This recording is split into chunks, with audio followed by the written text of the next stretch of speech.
क्या उम्मीद है चंद्रशेखर भाई की? जैसे कि आप देख रहे हैं लगातार संघर्ष करते रहते हैं, मैं तो उनके लिए यही बोलूंगा कि मैं ये नहीं कहता कि मेरा सर ना मिलेगा, लेकिन तुझे मेरी आंखों में डर ना मिलेगा। तो आप बता दिए सर किस तरीके से और बढ़ाएं इसे। ये हमारी पार्टी का नाम है आजाद समाज पार्टी काशीराम। जो मान्यवर काशीराम जी के जो बहुजन मूवमेंट तैयार किया था उस विचारधारा पर काम कर रही है। ठीक है तो सर। जिससे जमीनी स्तर से सेक्टर, बूथ, भाईचारा, पूरे सिस्टम को तैयार करके हम 6 महीने के अंदर इस पार्टी को जमीनी स्तर पर जो है काबिज कर देंगे। जैसे कुछ लोग समझते हैं कि अभी नई पार्टी है, तो ये मूवमेंट जो हमारा उपचुनाव में आपने रिजल्ट देखा हमारा, ठीक है सर, कि दूसरे तीसरे नंबर पर हमारा रिजल्ट आ रहा है। तो ये सब कुछ जो है जनता हमें पसंद कर रही है, क्योंकि हमारे भाई का जो कार्य है उससे प्रेरित होकर लोग हमसे जुड़ रहे हैं। भाई सड़क से लेकर संसद तक की लड़ाई लड़ रहे हैं, और आज तक 70 सालों में ऐसा नहीं हुआ कि 2 बार सदन लगा है।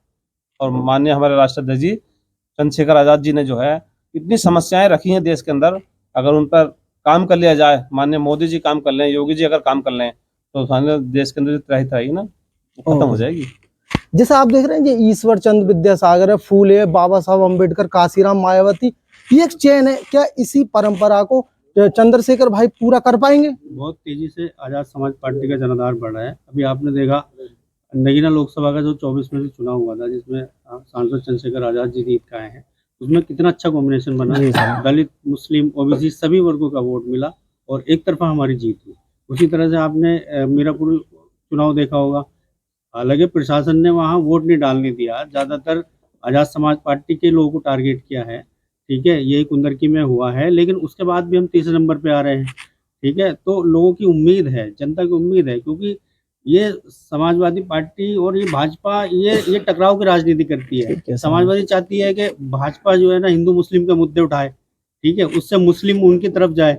ये तो लोग सब समझ रहे हैं कि ये दोनों पार्टी जो है आपस में एक दूसरे को लड़ाने का काम कर रही है और अपने अपने वोट बैंक की राजनीति कर रही है। तो अब विकल्प के तौर पे आजाद समाज पार्टी को जनता जो है देख रही है। एक सर बहुत बड़ा मिसकंसेप्शन रहता है कि ये सिर्फ जाटों की पार्टी है, तो क्या ऐसा ही है?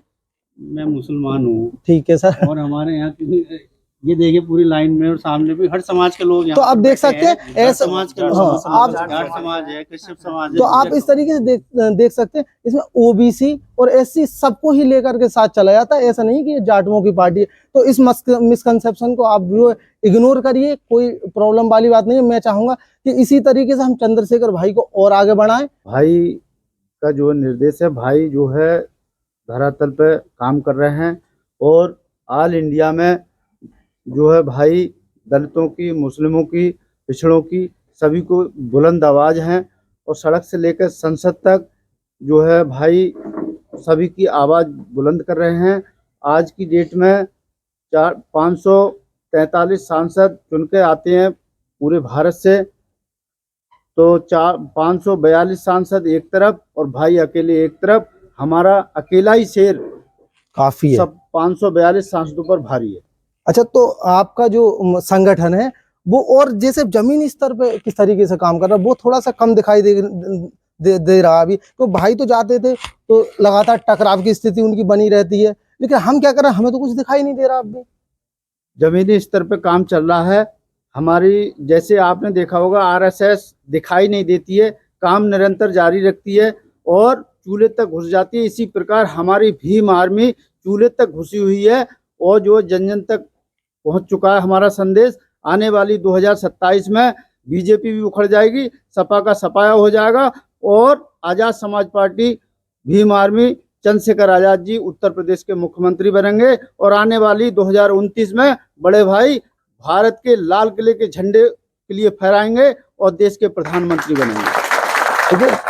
बहुत ही खूबसूरत लफ्जों में इन्होंने बयां करा कि किस तरीके से वो प्रधानमंत्री बनने वाले हैं। रणनीति भी है उनकी, कूटनीति भी है इनकी, बहुत सही रणनीति लग रही है और अच्छा होगा। तो जय हिंद, जय भारत, जय संविधान।